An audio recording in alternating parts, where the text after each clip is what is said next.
Right off the bat, I will say that I am a little bit of a Brandon Sanderson noob. The only other Sanderson book I've read before is this, the first book in the Mistborn series, and I thought this book was okay, definitely not great, and honestly, I found it to be a little bit disappointing. I think that the main issue I had with this book is that I went into it with my expectations way too high. I mean, Brandon Sanderson is without a doubt one of the biggest names in fantasy right now, and this, his Mistborn series, is one of his most popular series, along with his Stormlight Archive series. So I went in thinking, wow, one of the best series written by one of the biggest fantasy authors right now, this must be absolutely amazing. And it certainly was a good book, but after finishing it, it was a little disappointing because I was thinking that it was going to be something on an entirely different level, which honestly it wasn't, at least not for me.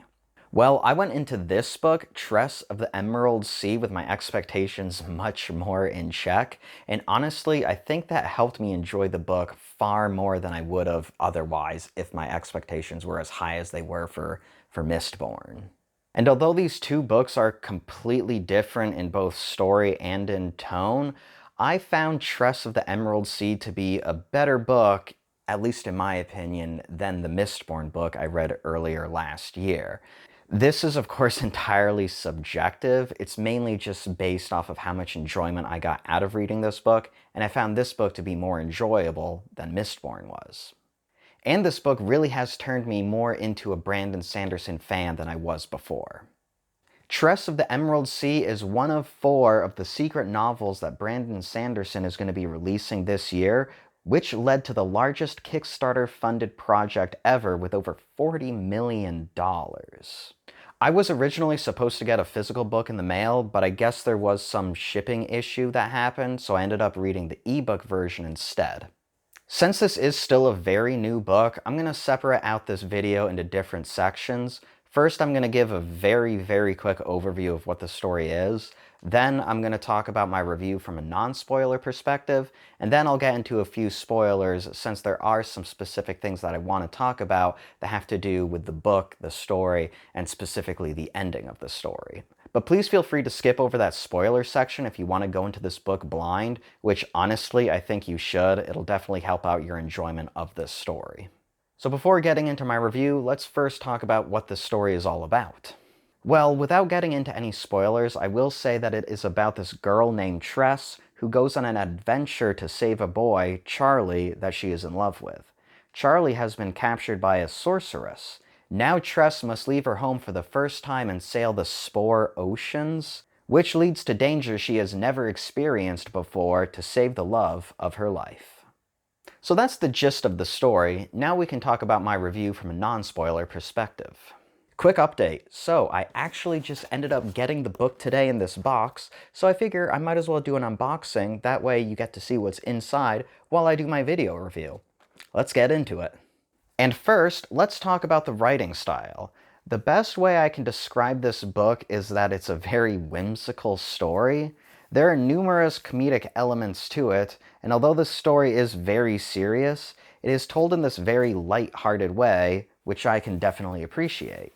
Sanderson actually said that he was inspired by The Princess Bride, which, after reading this book, you can tell the similarities in how the stories are both told. Honestly, it comes off as an adult fairy tale type story. It is a book that can be equally enjoyed by younger readers and adults alike. The way the story is told is also really interesting since it's told from one of the characters' point of view, but not the main character. And it is this narration that the character provides that adds the comedic value to the story. And although the story has some comedic value to it, do not go into this book thinking that it is all fun and games. It is still a serious story to be told with serious consequences and real danger in the world. I will say that the book did make me chuckle and smile a couple of times, but it didn't ever make me laugh out loud like other books have in the past. And as for the actual story being told in this book, I found it interesting enough to keep me engaged throughout. It's definitely not a unique story, but does have a nice twist that the female lead is going to save a man instead of the typical damsel in distress situation that has been told to death. Pacing is also very even throughout the book. At no part did I think the story was dragging or that it was going by too fast. You get just enough details to keep you engaged and interested.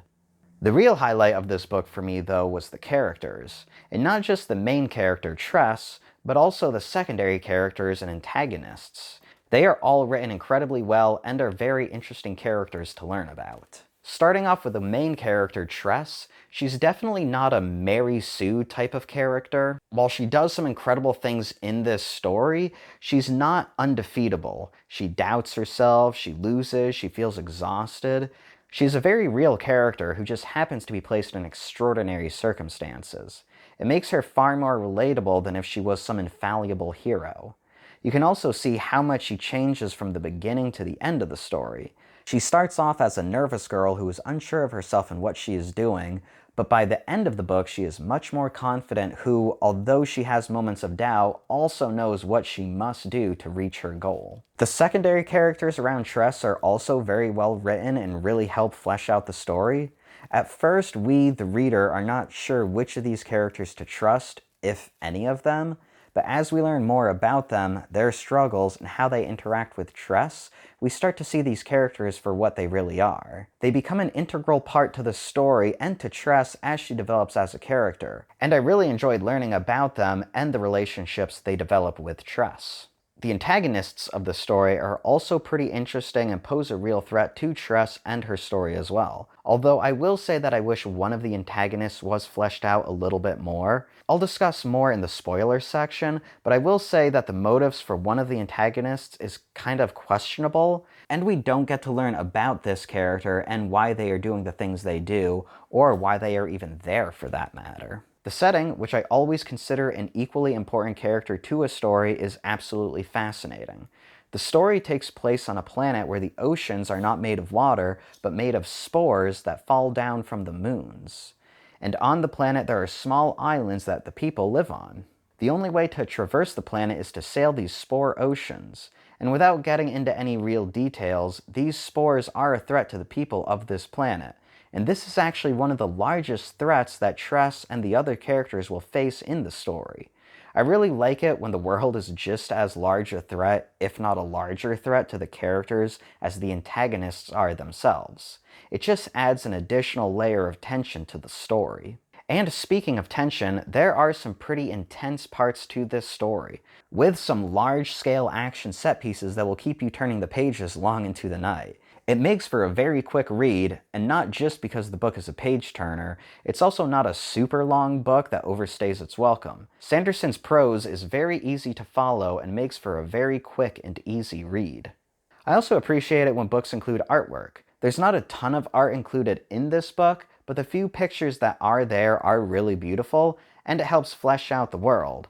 I'm not going to show you any of the pictures here, but I will show some of the pictures in the spoiler section. And one more thing, you don't need to be familiar with Sanderson's other books to be able to appreciate this story. I mean, I'm not familiar with Sanderson's other works either, other than that first Mistborn book I've read, and in no way did that hamper my enjoyment of this book. That being said, if you are a big Sanderson fan and have read a lot of his Cosmere series, you'll probably get some additional enjoyment out of this book. I believe some, or at least one, of the characters in this story is in Sanderson's other books. At least that is my understanding from a quick internet search. So it might be really cool if you're a big fan to see these characters you already know come into this story. But again, I was not familiar and it didn't impact my enjoyment at all. So this all sounds pretty great, right? Well, that's because it is a very good book, but it's definitely not a perfect book. I did have some issues, and in particular with the ending of the book, but in order for me to talk about that, I'm going to have to start talking about spoilers. So this is your warning. If you don't want to be spoiled by anything in this book, please feel free to skip this section. Before we talk about the negatives, let's continue talking about the positives. And in order to do that, let's talk about the story and setting more in depth. As I already mentioned briefly, Tress, who has never left her home, decides that she must leave to save the boy she loves, Charlie. Charlie's dad, who has disowned him, has essentially replaced him with a better heir than Charlie ever could have been. As such, there is no one who will save Charlie other than Tress.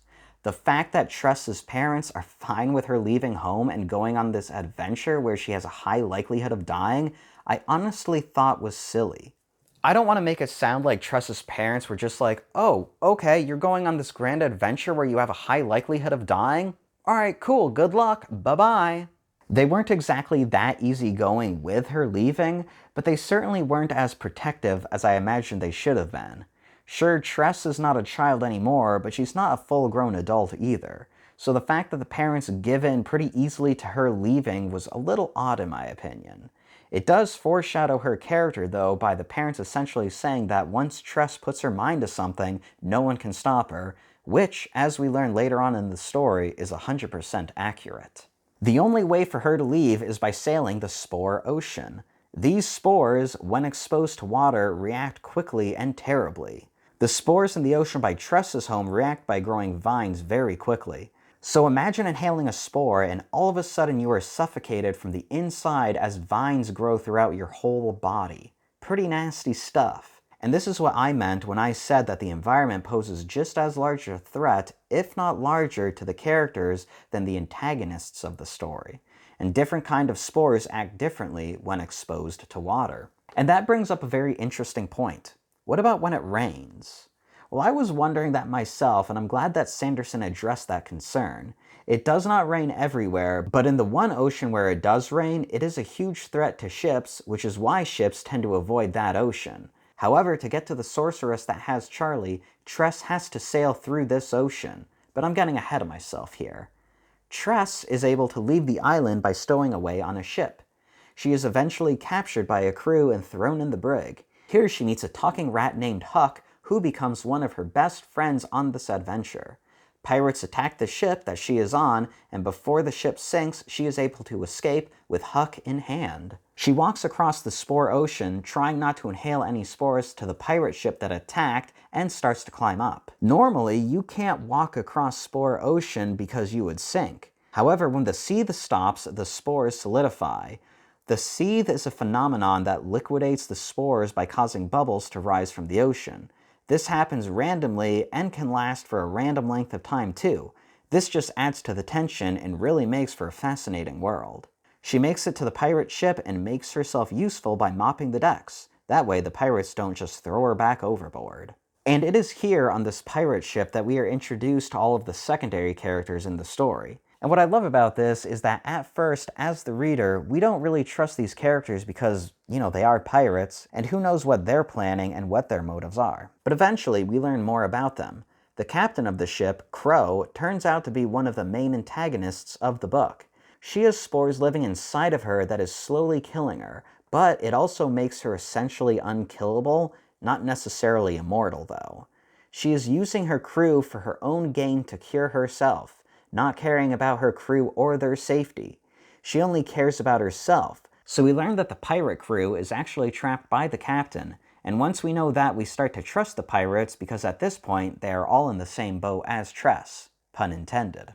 But more than that, these characters become mentors as a sort to Tress, guiding her in some ways, protecting her in other ways, and teaching her things about the world.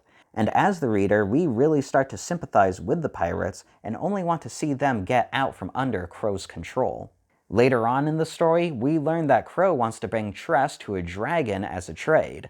The dragon would get Tress and then would heal Crow's ailment. And I must say, the fact that there is a dragon in this story seems like Sanderson was just trying to check a box. We don't know anything about this dragon, where it came from, why it is there, are there any others?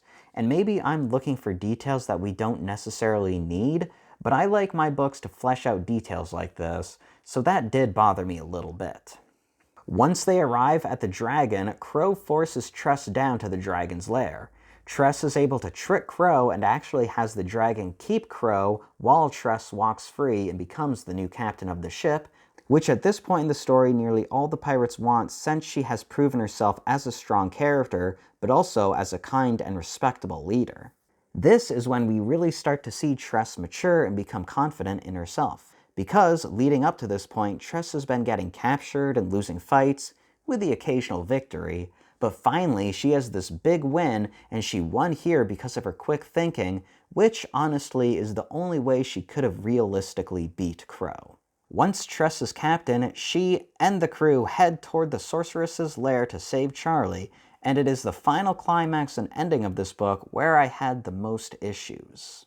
It starts off with her going into the new Spore Ocean by herself because she doesn't want to risk the life of the crew, which, okay, I can understand that. It does follow her character development up to this point.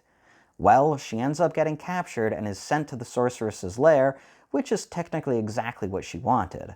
However, this is when things started to fall apart a little bit for me. Remember Huck the rat?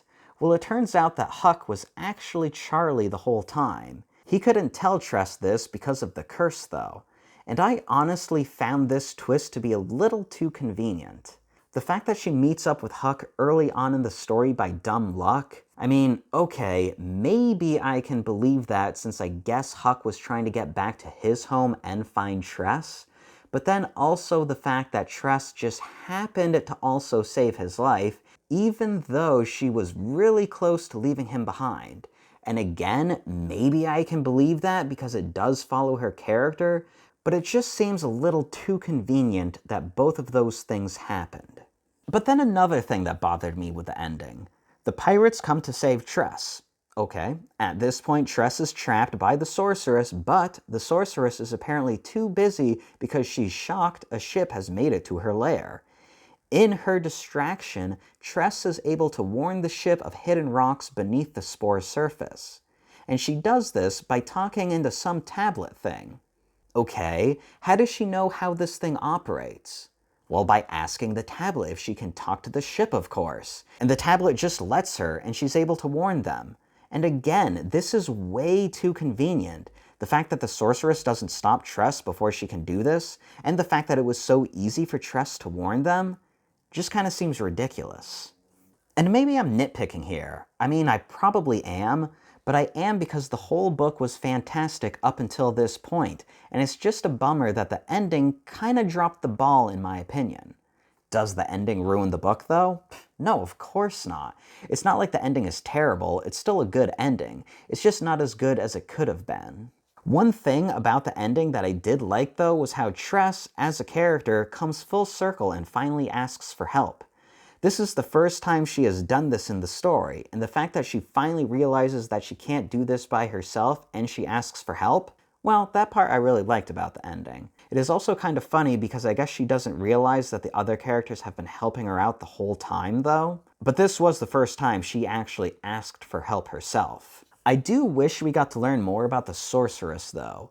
Who she is, what her motivation is, how she is able to do the things that she can do. And maybe if I was more familiar with Sanderson's Cosmere universe, I would know those details a little bit more. But since I'm not, that is left as a question that I do not have an answer to. And what about the character that has been narrating the story the whole time, Hoyd? Since, again, I'm not familiar with Sanderson's Cosmere universe, this character meant next to nothing to me. I believe he's a recurring character in other Cosmere books. I probably would have been more interested in him if I knew this character beforehand. Apparently he was part of some plot to kill a god or something. I don't know. Sounds pretty interesting though, and it makes me want to read other Cosmere books. One other thing worth mentioning, I found it a little jarring how the book goes from fantasy to science fiction at the end with technology, robots, and the sorceress leaving the planet in a spaceship. But maybe if I was more familiar with this universe, I wouldn't have found it as jarring as it was for me. But these are all minor quibbles in the grand scheme of things. So, what do you get with this book? You get a well-told story, fascinating characters that are mostly well fleshed out, and a setting that is truly fascinating. I might have had some issues with the ending of the book, but it didn't hamper my enjoyment really at all. If you are a fan of Brandon Sanderson, I can pretty much guarantee you will like this book. And if you're like me, where you're not exactly a Sanderson fan but can respect his books, then I really think you should read this story. It very well might turn you into a big Sanderson fan. I can say it did that for me. But yeah, those are my thoughts about Tress of the Emerald Sea. Let me know if you have any comments down below. Thanks for watching.